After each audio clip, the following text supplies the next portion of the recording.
Please enjoy this feature presentation of the Crooked River Radio Network. This program is rated for all audiences. The World According to Elmer is sponsored by CrookedRiverRadio.com. Crooked River Radio is an internet radio station that is live 24/7 playing top 40 hits from the 60s through the 80s. You can find us on Live 365, Simple Radio, Roku, Radio Garden, and even Alexa, as well as our website. Come on and join us on the Crooked River. Welcome aboard. We're headed for the World According to Elmer, with hosts Jerry Sorensen and Pat Morrow. Don't worry, you'll enjoy it there. Better buckle in and enjoy the ride. Here come our hosts now. Well, good evening, everyone. Welcome to Crooked River Radio and the World According to Elmer. I am Jerry Sorensen, Kilo Golf 8, Radio Yankee. And that fellow over there is our Elmer. His name is Pat Morrow, and he is N8OQP. OQP. How are you, sir? How about RRY? Really Yankee. You ought to try to do that on the air. You get going in a contest. Boy, you're really flying along, and pretty soon there's about 6 of those R's in there. I can imagine. Yeah, it really is. It can be hectic at times. There's no question. Well, it's good to see you, my friend. We had a big thing happen this past week, and we're going to be talking about it here in just a few minutes on the program.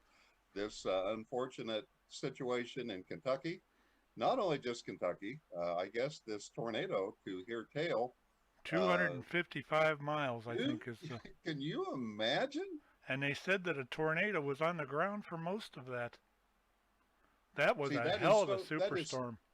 So different than anything I've ever experienced. I grew up out in Iowa and Missouri and Kansas and spent some time in Oklahoma. And when we were in Kansas, of course, being the tornado capital of the world, we saw tornadoes on virtually a daily basis during the summertime in Kansas. It was a regular event, and we really didn't make any extra preparation for it. We didn't really take any extra precautions, because it was with you every day. You could either live in fear all the time, or you could just go about your business, which is what we did. But the tornadoes that I recall from seeing in my childhood, even though that's a few years ago and perhaps my memory is not as sharp as it once was, but these tornadoes would hit the ground and they would be maybe on the ground 15 or 20 seconds, perhaps a half of a minute, seemed like an eternity, but then they were gone. To think about a tornado being on the ground for the length of time that it would take to travel 250 miles, well, but let's say that, how fast does a tornado go? Well, it depends on how it's not actually the tornado that's traveling that fast. It's how fast the storm system's moving, the cell itself. So it could be pushed by winds and hit 50, 60 mile an hour. That's going to actually cause more destruction, because the winds and everything and the shear's probably a lot worse than that than it would be if it was poking along. Mm-hmm. The thing with that Reno tornado, if I remember that a few years back. Yes. In Reno,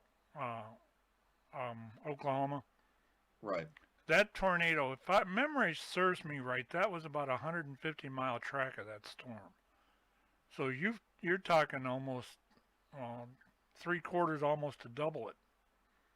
And well, and then to make matters worse, not only do you have the time and the distance involved, but this was at night, so there were people in their beds sleeping. Exactly. People had absolutely no clue this was coming, just like a train coming out of nowhere. And you can imagine the fear, you can imagine the panic that ensued, and you can imagine what it must have been like to be there while this chaos was taking place around you.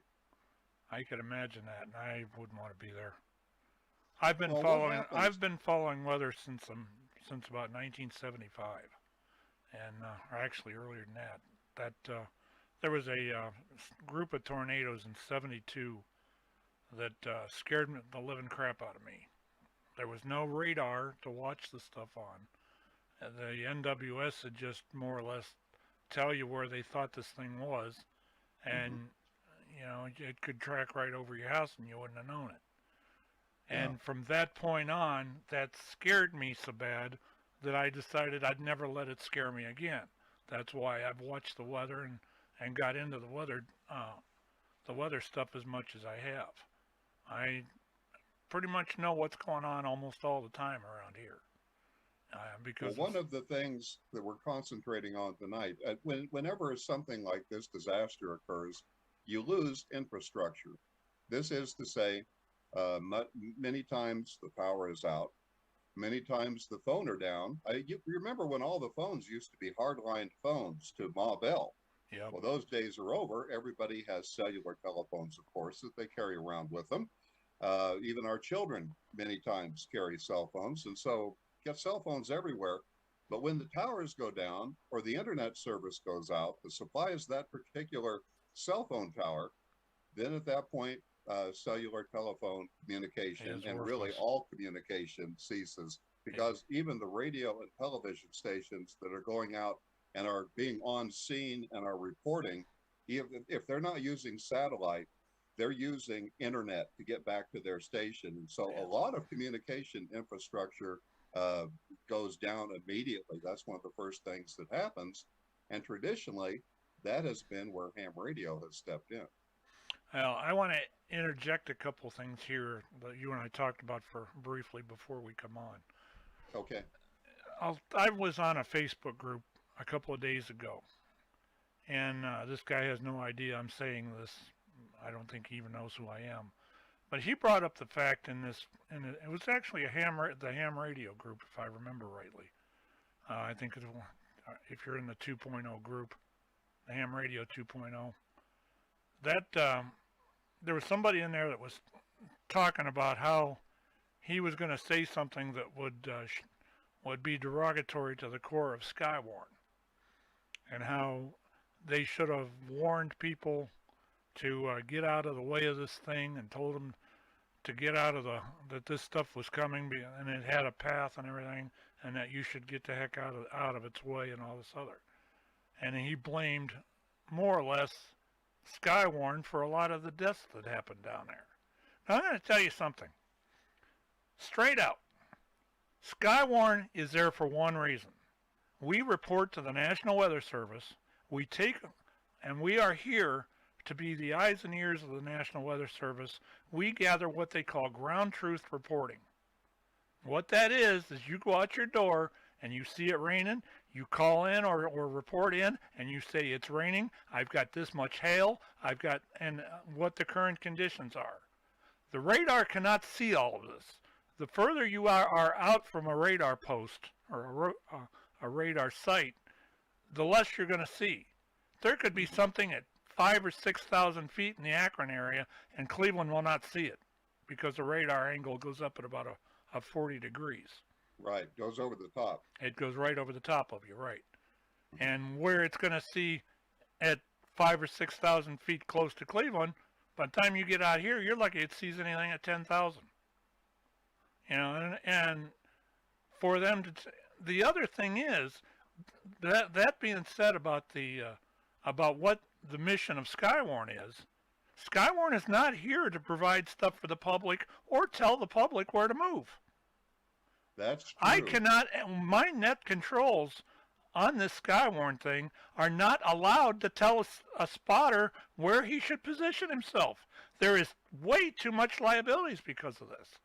Yes. Way too much. What we do then is we report to the governmental bodies, in this case the Weather Service or whoever that happens to be in the event of an emergency, and the governmental authority then takes the matters from there. So Skywarn, you're saying, is not sounding the alarm. It's not the ones in the neighborhood putting the alarms on. It's not doing any of those things. If there's anyone or any particular group that's got any kind of say here, and what should have reacted was your home security or your Homeland Security / EMA and the National Weather Service. If they saw this stuff, those two should have worked together to get people out of the way. I don't know what they did. You know, there's no telling. I think I had heard reports that they were telling people to shelter in place. And if that's the fact, and you got something big like that, I don't know how good of an idea that is. But what I'm trying to do is avoid any misunderstanding about what Skywarn is supposed to do, because we have one function, and that is to report to the National Weather Service anything and everything that we gather. Even when we provide communication services, we provide communication services on a voluntary basis. Right. We at no time become a paid company by any government or any private organization for that matter. Exactly. You know, we only serve as other members of the general public. And so, yeah, thank you for bringing that up. And that's good information. I want to make sure that people do understand what our job is. And we're not the people that are out responding. We're not the first responders. If we can provide information through a program like Skywarn, then ham radio operators voluntarily do that. When we provide communication services in areas where there are no communication services, no one's getting reimbursed to do that. That's on a voluntary basis because we're members of your community. That's what that's all about. This is a matter of service as opposed to obligation. Right. So, having said all that, David, our friend, goes on an excursion. He gets out of the shack, so as to speak, and he goes on a roadie, and they do a emergency preparedness, easy for me to say, response. And so let's roll that thing and see what David does, can we? Peter Piper picked a peck of pickled peppers. You're listening to The World According to Elmer on Crooked River Radio. We'll be back on the other side of this. Hello, who Hi, are you with? I'm with the Marathon County Amateur Radio. Okay, so if you go down and around the corner here, Yes. you'll see all the other trucks and everything lined up. DNR's down there. Okay. And then there's a big RV from one of the other counties down there as well. Sounds so good. just right around the corner and line up right along the fence then. Sounds good, thanks.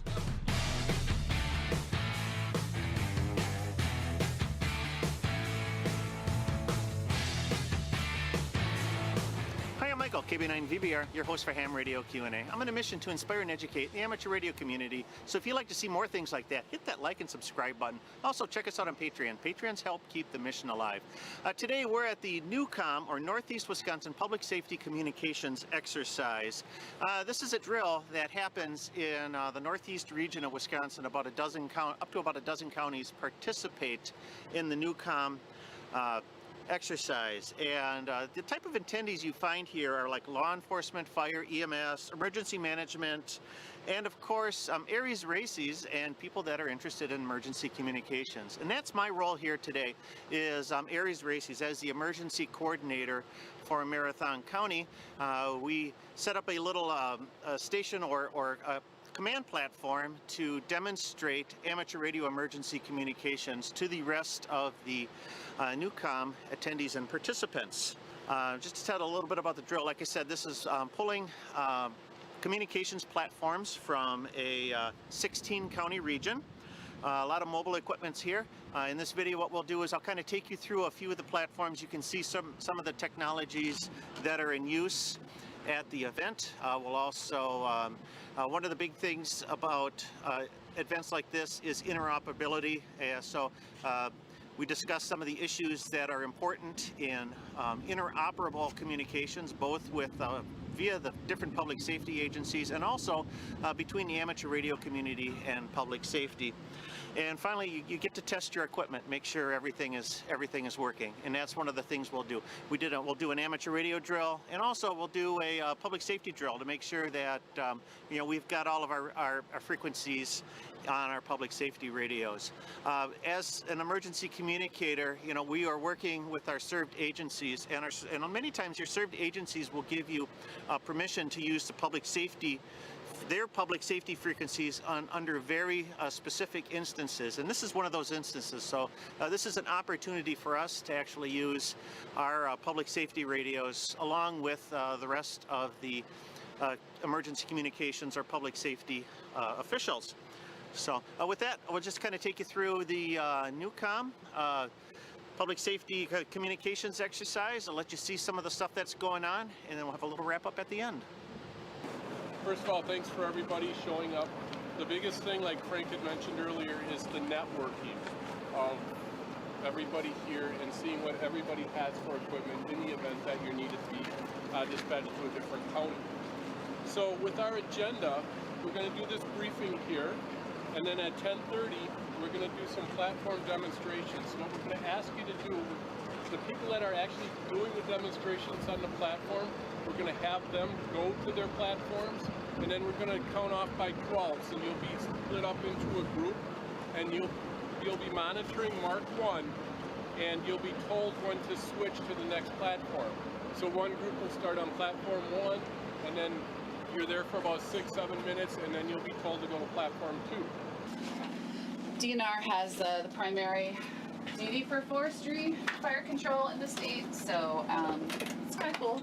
We do that, and this is our busy time of year, so we were happy we were able to make it because it rained a couple days. We dispatch out statewide through councils, and this is a mobile council connected to FirstNet, so we're doing it through FirstNet right now. So yeah, this trailer, is available. We can come out and help anyone in the state if they request us, but we primarily like to work in very rural situations. For example, we have solar repeaters, stuff like that. Our most recent long-term deployment in the state was at the Rainbow Gathering, which was up in Bayfield County. We're part of the 54th Civil Support Team. It's a joint team, Air and Army. We're stationed out of Madison. This is our communications vehicle. As you can see, it's big and blue. That's what we affectionately call it, big blue. Prime Mover's a large international. The box on the back is a custom build by Navier Systems. It's a Navy subsidiary group out of Maryland. And we'll do just a quick walk around the outside, and then we'll head to the inside. Everything we have inside is accessible from the outside, so all the radios that are front mounted that you can work on the front, you can also get to the back, so if you need to change anything and do maintenance, move things around.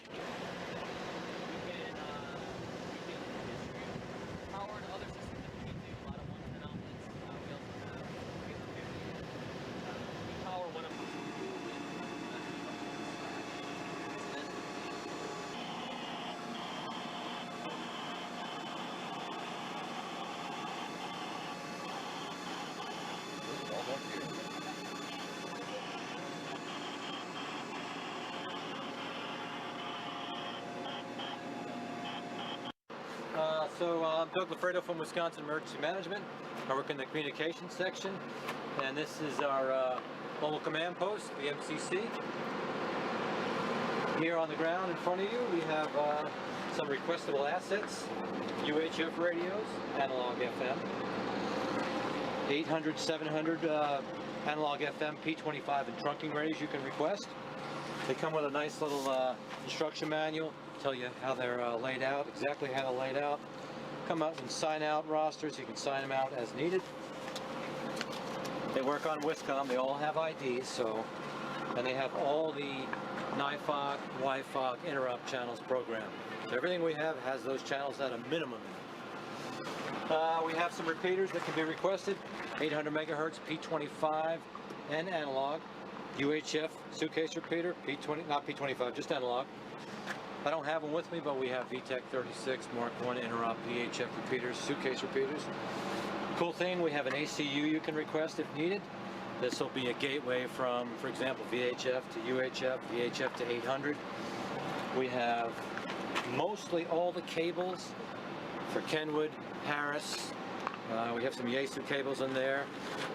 We have amateur radio cables. Yep. Not for the FT3, but we have most of the other ones. Well, that one you can pop out the card and program. So that's right. So these are requestable, Mike. Okay. We have all the amateur radio frequencies that are used for interop. So you guys have some of the stuff that the Aries Races put out. Yeah. Certain simplex channels and the WECOM like system. our WECOM channels, Yep. our VHF, UHF simplex That's channels, because we got the whole state mapped out. That's right. So.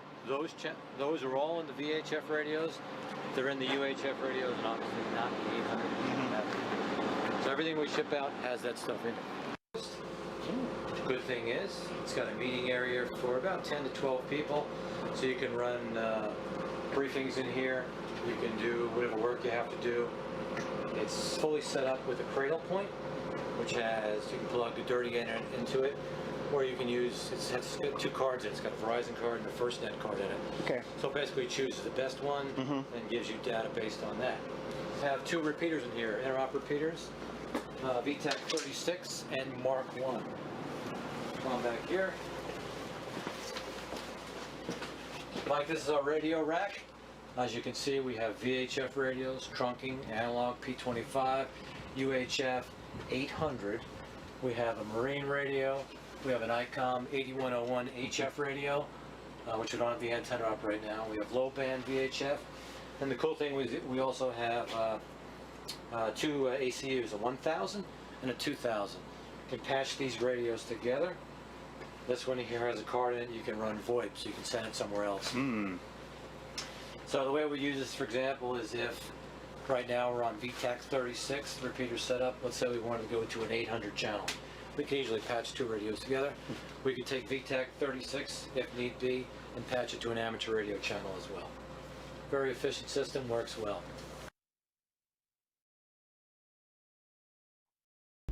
Platform 9. 9 DNR acknowledges. Platform 10. Platform 10. Platform 11. Platform 11 acknowledge. Platform 12. Platform 12 acknowledges. Copy, all platforms acknowledge. We will now move to Mark 2. Mark 2. This is an exercise.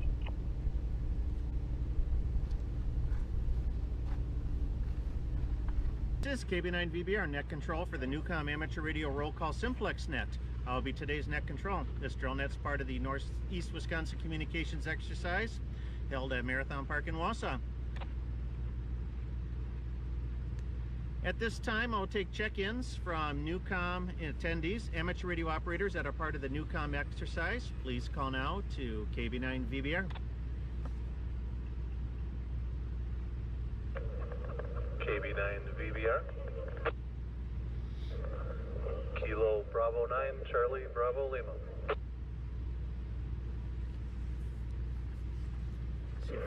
KB9VBR. Kilo Charlie 9, Yankee Lima Kilo, KC9 YLK.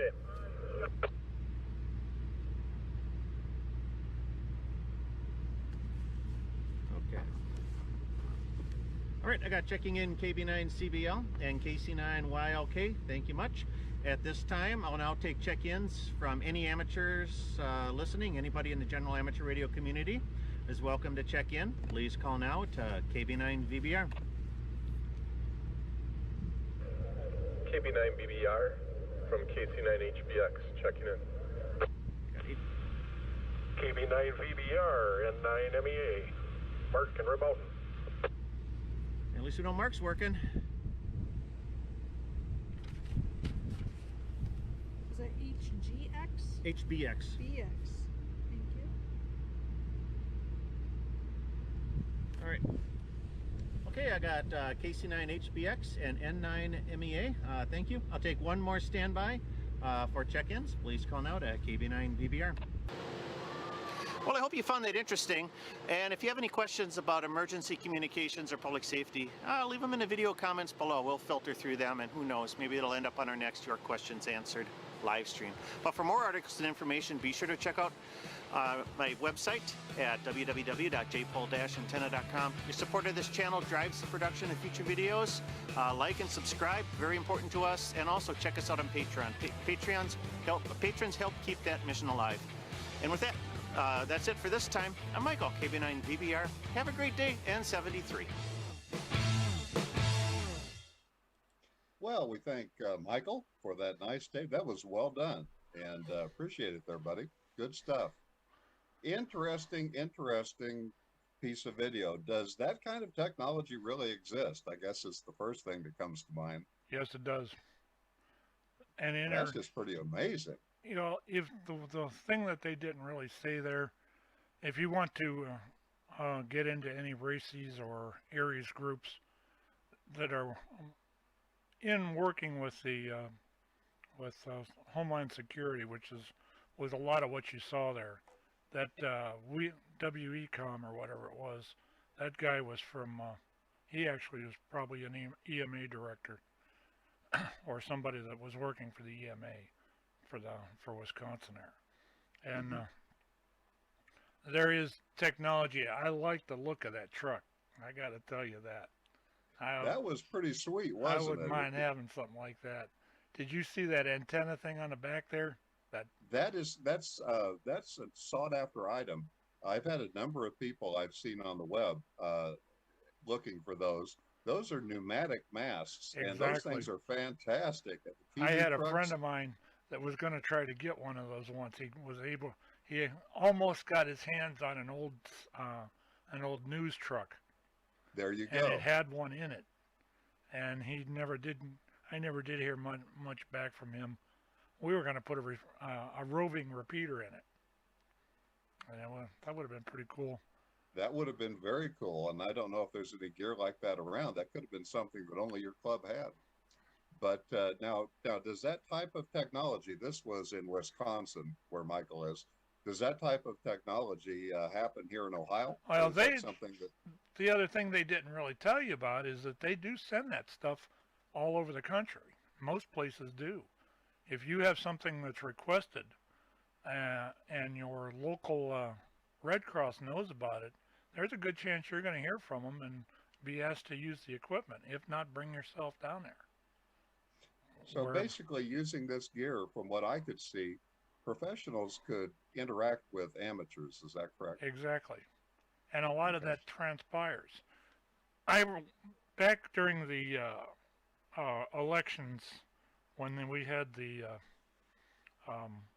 Republican convention in Cleveland, my race season Aries groups were active during that. We were too. Of course, we were in their mode at that point.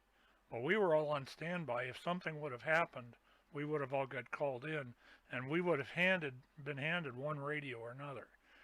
If you have, there's a list of testing and more or less licensing you have to have. It's called MCOM. You have to take these courses to learn there's like 700, 800. Those two are just basic operation. Then there's some specific things that actually get into radio operation and that allows you to use any other kind of radio that you're handed during a disaster. You can use it, and as long as you've been trained on it, they got no problem with you using it. So a bunch of our people that were up at the convention center were actually operating on 2 or 3 different radios at a time. Now that would be a sight to see. Is this, how does the call go out? How do amateur operators wind up notified that their emergency services are needed? They're probably called on the phone. Your EMA director will get a phone call. He'll call the head of races, and then in line with that, the EMA director will also call the head of Aries. And those guys have everybody's phone numbers and know who to and how to activate them. Now I'm guessing we're going from an assumption that everybody knows what Aries and races is, and if we have folks listening or watching that have no clue what those things are, what are they? Aries is amateur. AR is amateur radio emergency services. Okay. And RACES is radio emergency. I don't remember what exactly that term. I'll look that up and let everybody know here in a minute. But these basically are emergency organizations that exist within the parameters of ham radio. Right, and they're there just for that. Now, are these entities of the ARRL? Yes. Okay. And so how does a person, if they're a ham operator, how do you sign up for that, or how do you become part of something like that? Go to a meeting. Aries has meetings every once. At least I think they still do.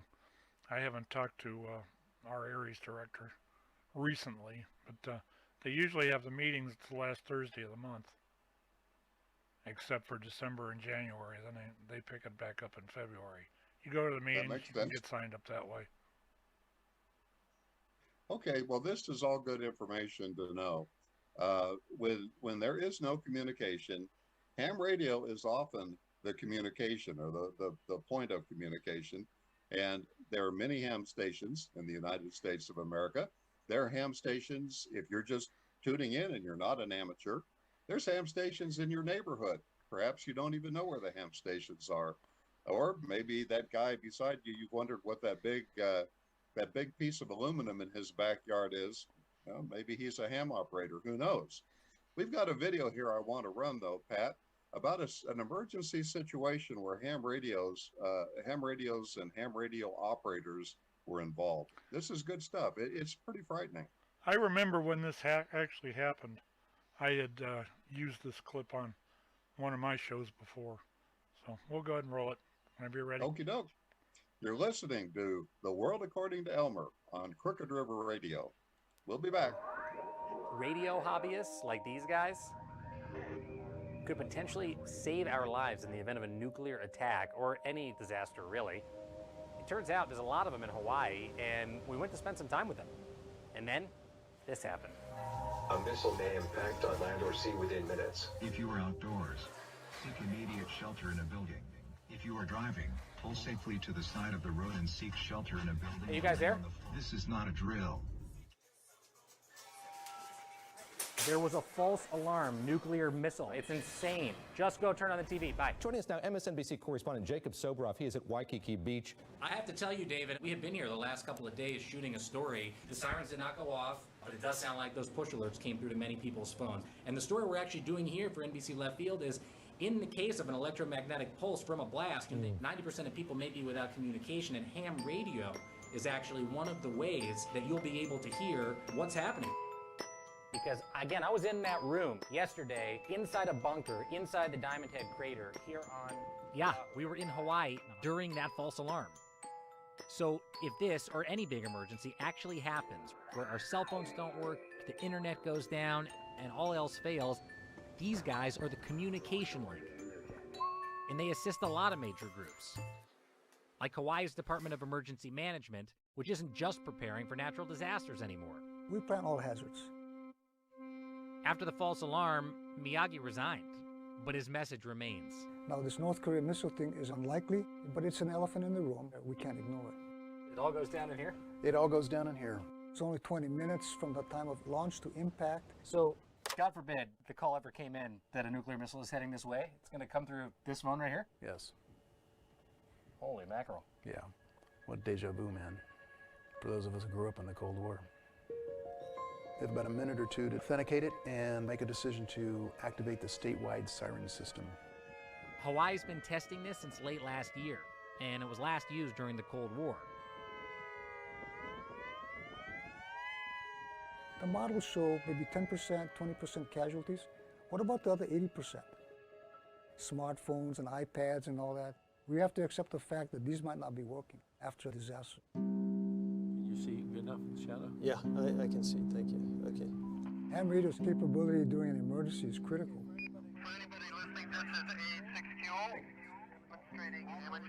And the ultimate irony is, it's the technology that's probably been around the longest. That's it. Okay, thank you very much for the signal report. 86QO clear. Amateur radio works because it's radio to radio, no middleman. Modern day technology is extremely complex, and it has points of failure. If the cell phone tower goes down or just the power goes off, there's no cell phone. K7HO.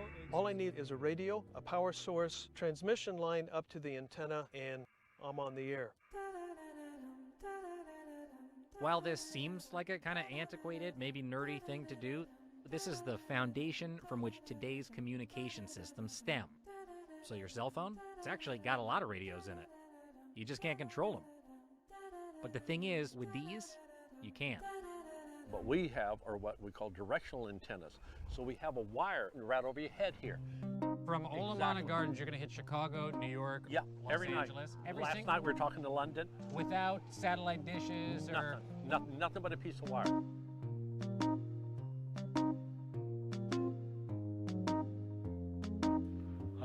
than a wire. Glenn, I gotta show you this. Glenn, show me your hat. My hat? My hat? And tell me if we got the right material here. Oh, there you go. So in the event of an earthquake in Los Right. Angeles, NBC News supplies us with these radios. You take this and we plug it into my computer. Yeah. We program all of our local repeaters. You hit my repeater, you can call California, you can call anywhere in the world. Over a century ago, while radio itself was emerging as a commercial form of communication, ham or amateur radio was emerging as a hobby. Hawaii 6, Victor Foxtrot. Amateur comes from ama, for the love of. We do it for love. We don't get paid anything by anybody. It is total public service. Being a ham operator, you're joining this new extended family. But the FCC licensed us and we have rules. It's not a rubber ducky, motor caravan kind of thing. Interest over the decades hasn't waned. But here's the key. Of all these hams, there's a sector that is especially devoted to emergency communications. It's called EMCOM. 1 minute you can be Clark Kent, so to speak, talking to somebody around the other side of the world, then bang, when there's a disaster, you switch to EMCOM mode. There's a whole room at the Department of Emergency Management for the hams. Who form our Emergency Reserve Corps in an emergency. Hawaii Emergency Management. HXCR you want? Carter is a trainer for FEMA. Ron is a coordinator for our state races, and Clem is a former HIEMA employee as well as an amateur, a league amateur. Nice to meet you. Every morning and every afternoon, they practice talking to each other. What we're really practicing for is society collapsing. That's a sick feeling, to be disconnected. Are you worried about an attack from North Korea? Oh, yeah, yeah. So I got myself a 20-foot massive container. I could run and jump in and slam the doors on it. We're a curious lot, not only being strange and called geeks, etc., and we understand that. You know, when I'm out with my wife, I try not to wear too many radios on my belt, otherwise she doesn't want to walk with me. You get a whole bunch of guys from around the world talking on the same frequency. Yeah, I thought it was Russian, but it's not, it's Ukrainian. Chatting amongst themselves. Hello, CQ. Anyone copy? Over. Hotel 7 United. It doesn't get much better than that. That's the thrill of it. Yeah, the name is Frank.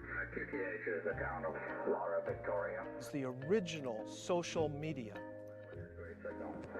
Take care, mate. Good on you in 73.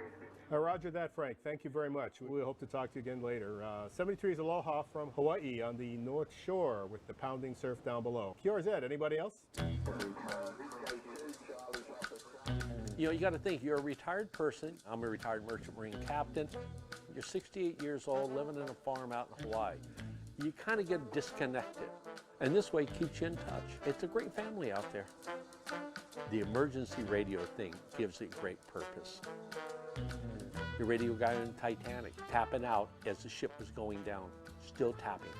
One little voice can be important. You can help save the world.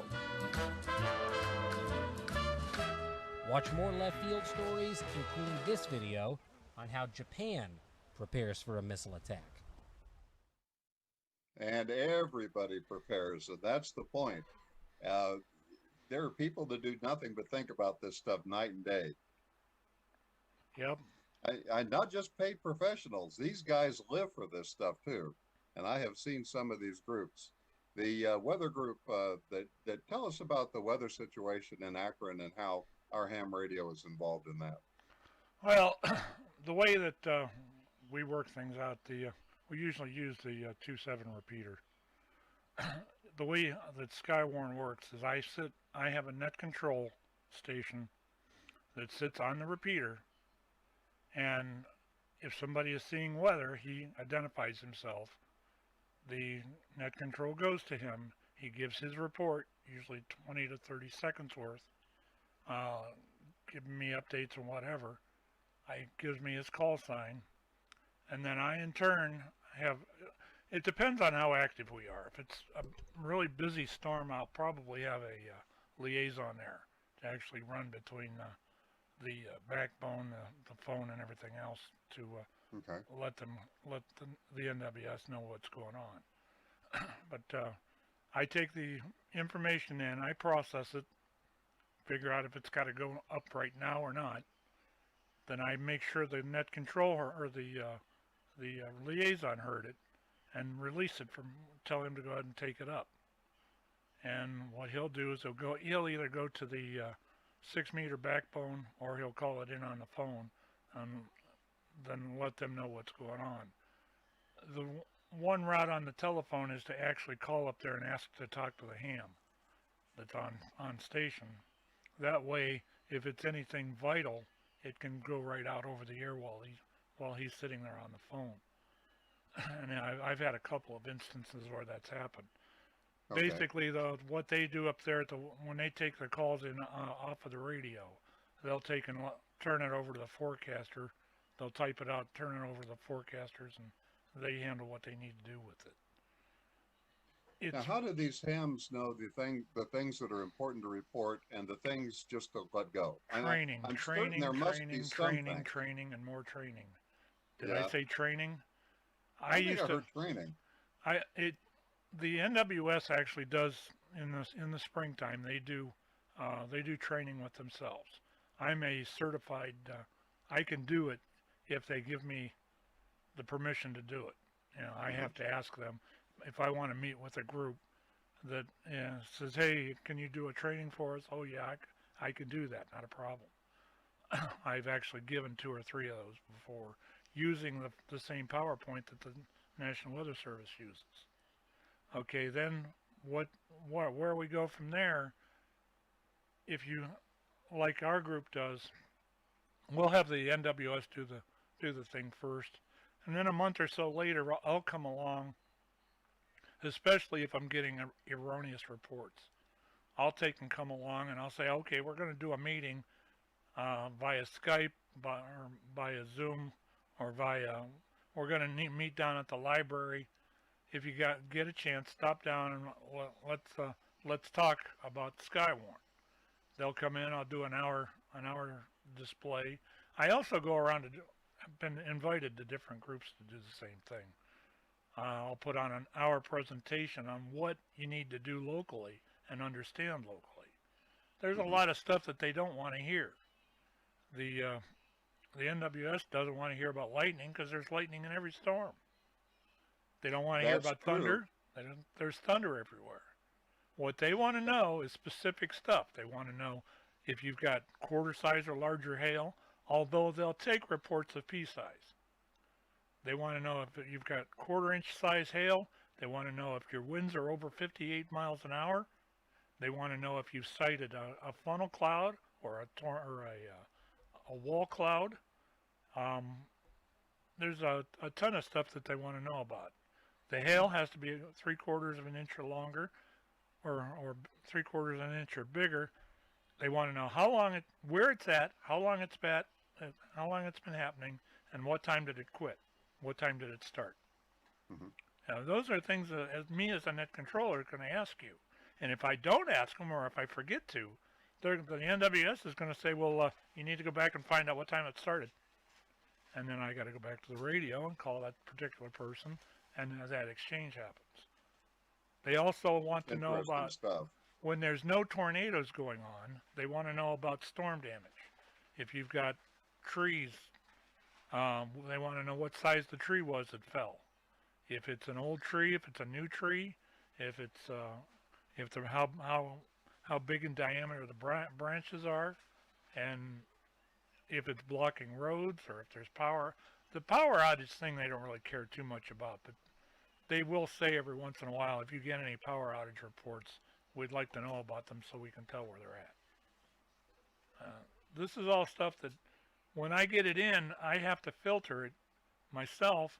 Then I send it to the next guy. He filters it on his side, and then they take it to the NWS. So what was the last big storm or the last big emergency that everybody got involved with, or one in recent history that just comes to mind? Tell us about it. I'm trying to think. Wasn't there was a pretty good sized one here about a month ago, I think. Sometime it's October, was it? Well, let me ask you about the winds that we've had. We've had a couple days now of pretty high winds. I want to know, did that generate any reports? No. No, that was not really anything that was of There interest. was a couple of trees down, but the television stations reported that. Okay. We usually don't unless the NWS puts out a storm warning for our county. Okay. Or if the way that things are set up, Summit County, the bordering counties are Wayne, Medina, Cuyahoga, right, and a little bit of Geauga. If Wayne or Medina County come into a warning, the first thing I do is go look at the track, and I forgot Stark. If one of those three counties goes under a warning, I go look at the track of the storms, and if it looks like it's going to come into Summit, we go into what they call standby mode, which Okay. I'll announce it on the repeater that we're going into standby mode. The repeater's still open for normal traffic, but please allow pauses so that anything that needs to come in can get in here.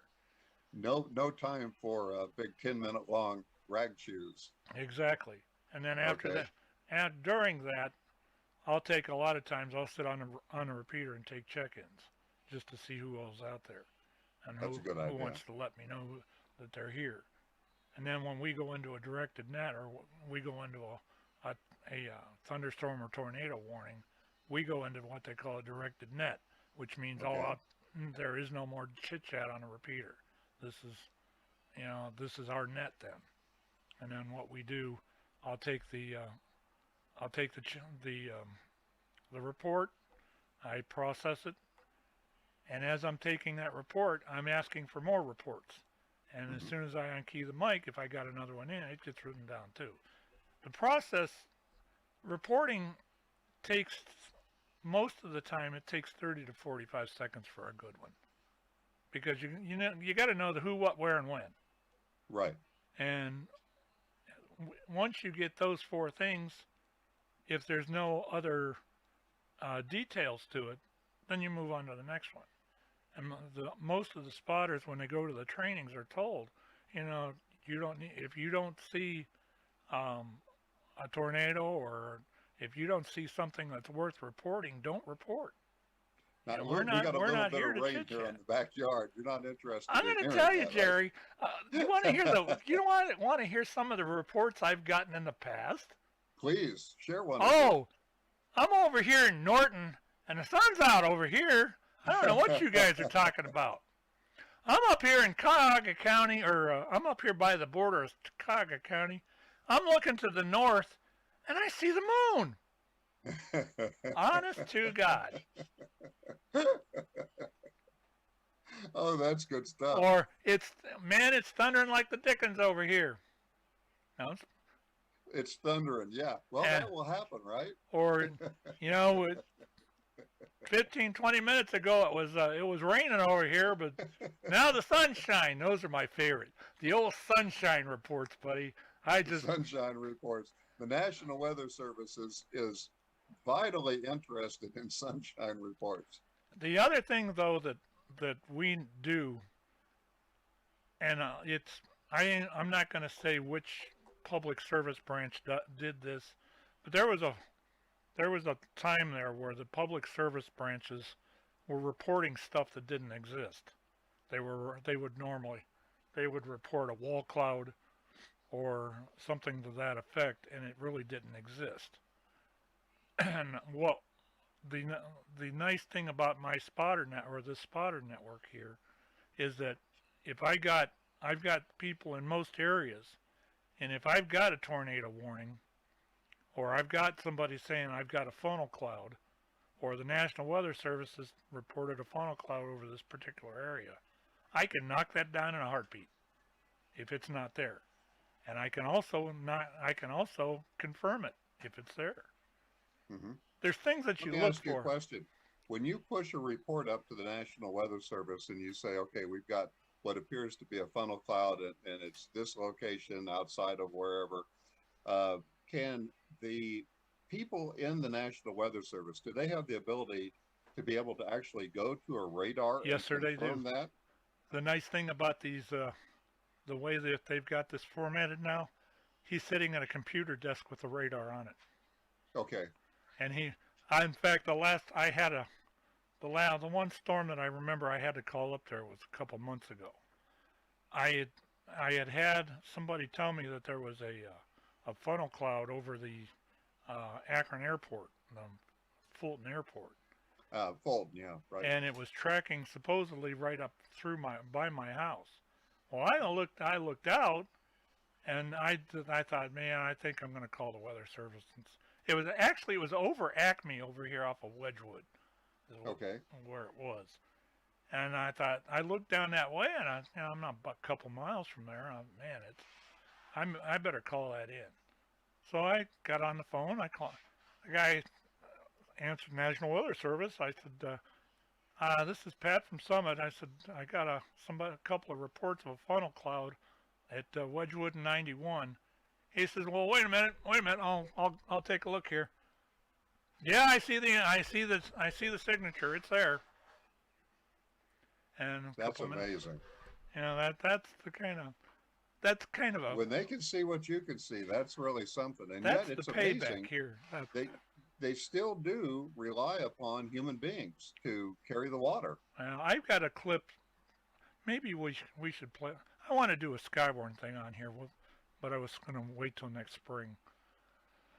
We need to do it. We should do that. And so I guess we could, with the other 100 programs we need to do, yep. We'll throw that one right on the top of the pile there.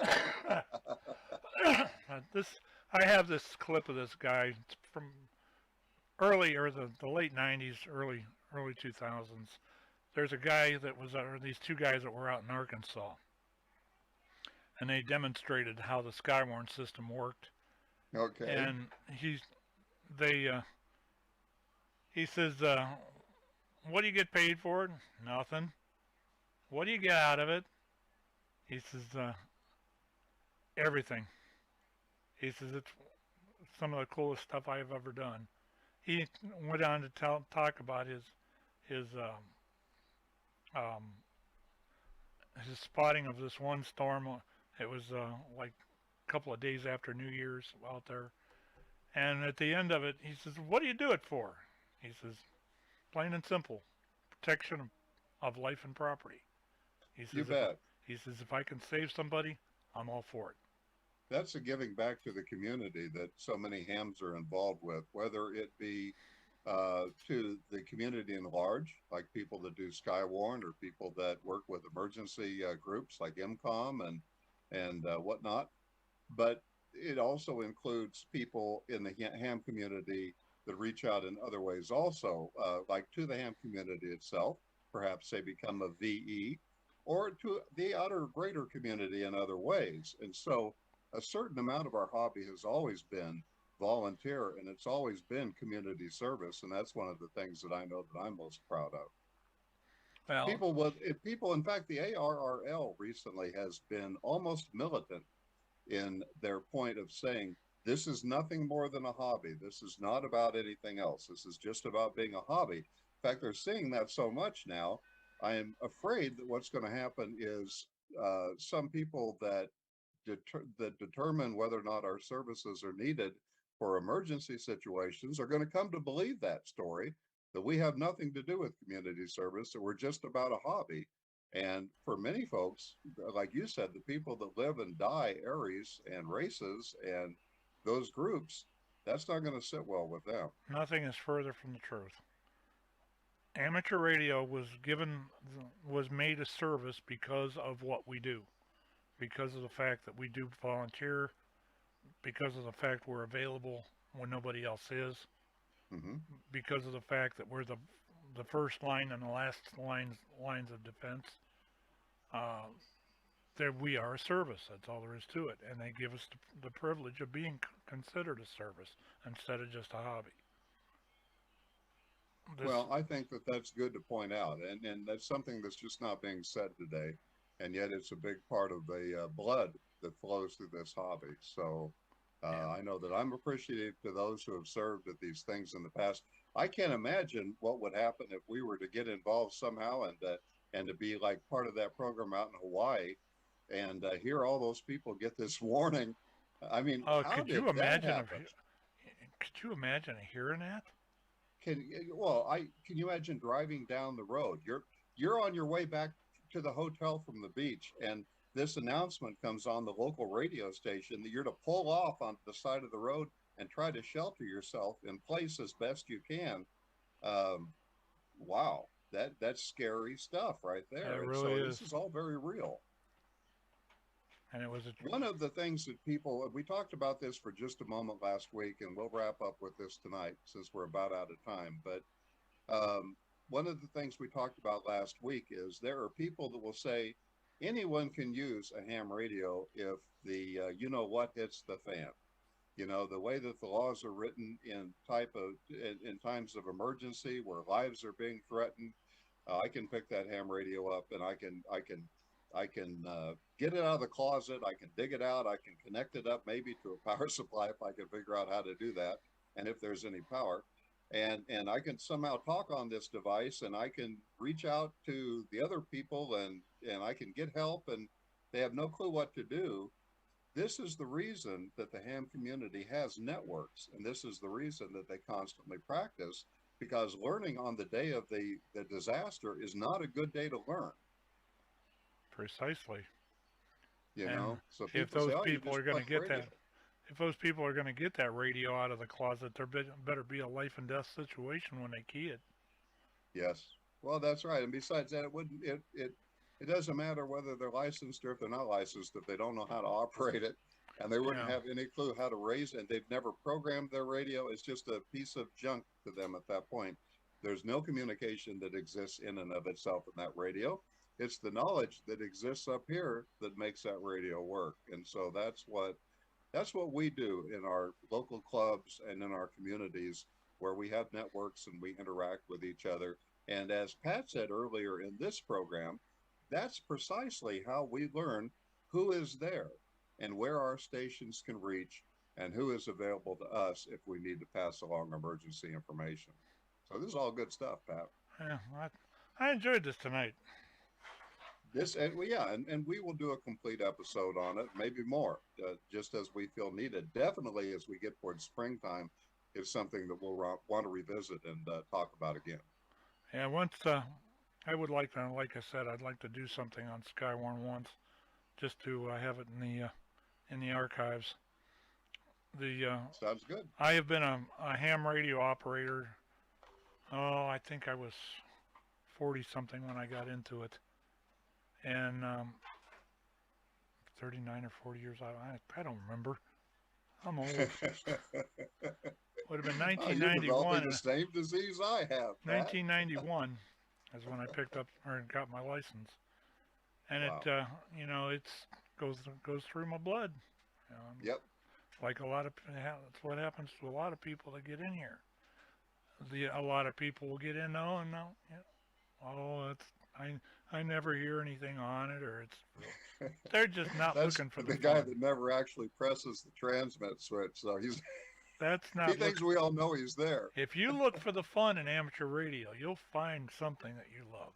Yes, you will. What did we do a couple weeks ago? The 50 things that you can do today. Yep. And the 50 was just really a scratch of the surface. So we'll talk about that as we do each and every week here on The World According to Elmer. I'm Jerry Sorensen, KG8RRY. That over there is Pat Morrow. He is our Elmer. He is N8OQP.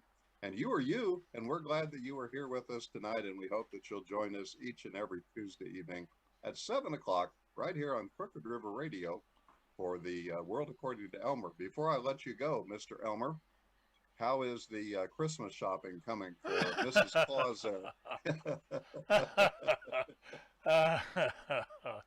All I got to do is, thank you, Amazon. Well, I wasn't going to specifically bring them up by name. I'm talking about the jungle. The Amazon jungle. Yeah. Oh, I see. That's okay. right. That's right. Yeah. Heaven forbid we should talk about a corporation like that. We can't. No, because then we won't get any more Christmas presents. That's about it. We'll get there. We'll get there. I got what, 10 days?